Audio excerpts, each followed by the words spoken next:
Tai vaizdo pamoka, kuri padės jums lavinti įgūdį kritiškai vertinti skirtingus investicinius produktus. Turėdami šį įgūdį, jūs gebėsite įvertinti įvairias investavimo galimybės ir rinkoje prieinamus finansinius produktus, priimti pagrįstus ir argumentuotus sprendimus, remiantis išsame informacijos analize, argumentuotai paaiškinti, kodėl viena investicija ar finansinis produktas yra labiau arba mažiau tinkamas nei kitas, rasti ir valdyti investicinius produktus savo banko internetinėje programėlėje, įvertinti investavimo tendencijas ir atskirti patikimą finansinę informaciją nuo klaidinančios. Kadangi rinkoje yra tiek daug finansinių galimybių, labai svarbu priimti išanalizuotus ir pagrįstus sprendimus atitinkančius jūsų finansinę situaciją. Apžvelkime 5 pagrindinius žingsnius šiam įgūdžiui stiprinti. Pirmas žingsnis – įvairių investavimo galimybių įvertinimas. Rinka siūlo daugybę investavimo produktų, įskaitant akcijas, obligacijas, investicinius fondus, biržoje prekiaujamus fondus, ETF ir nekilnojamąjį turtą. Kiekvienas iš jų pasižymi skirtingų rizikos lygių, galimų pelningumu ir yra tinkamas skirtingiems finansiniams tikslams. Pavyzdžiui, visoje Europoje nekilnojamasis turtas tradiciškai vertinamas kaip patikimas ir stabilus investicijų pasirinkimas, ypač tokiose šalyse kaip Vokietija ir Prancūzija, tačiau tai reikalauja reikšmingų investicijų ir ilgalaikių įsipareigojimų. Kita vertus, valstybės obligacijos, tokios kaip Vokietijos bundai ar Prancūzijos iždo obligacijos, suteikia mažesnę, tačiau stabilesnę grąžą, todėl jos yra patrauklios investuotojams, vengiantiems rizikos. Suprasdami šių ir kitų galimybių privalumus bei trūkumus, galite pasirinkti investicijas, kurios geriausiai atitinka jūsų finansinius tikslus, investavimo laikotarpį ir rizikos toleranciją. Antras žingsnis – pagrįstų ir apsvarstytų sprendimų priėmimas. Kritinis mąstymas reikalauja išanalizuoti visus investicijos aspektus.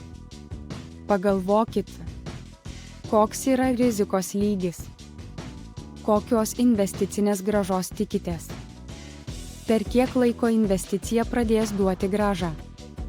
Pavyzdžiui, terminuotieji indėliai gali atrodyti saugus pasirinkimas, tačiau jei jų palūkanų norma yra mažesnė už infliaciją, laikui bėgant galite prarasti dalį savo perkamosios galios.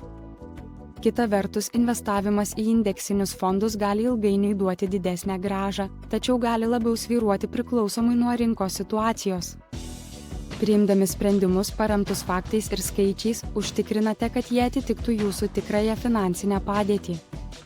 Trečias žingsnis – paaiškinimas, kodėl vienas produktas yra geresnis už kitą. Gebėjimas pagrįsti savo pasirinkimus yra aiškus supratimo požymis. Tarkime, nusprendžiate investuoti į biržoje prekiaujamą fondą ETF, kuris seka akcijų rinkos indeksą, atspindintį stambių bankų įmonių akcijų dinamiką.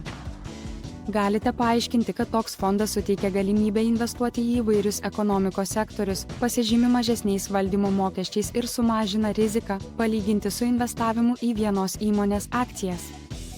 Pavyzdžiui, investavus visus pinigus į vieną įmonę, pavyzdžiui, technologijų bendrovę ar banką, galima patirti nuostolių, jei tam sektoriui pradėtų sektis prasčiau. Suprasdami savo pasirinkimus, jausitės užtikrinčiau ir geriau valdysite situaciją.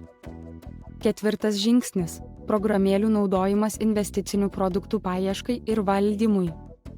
Šiuolaikinės bankų programėlės ir investavimo platformos palengvina jūsų investicijų analizę ir valdymą.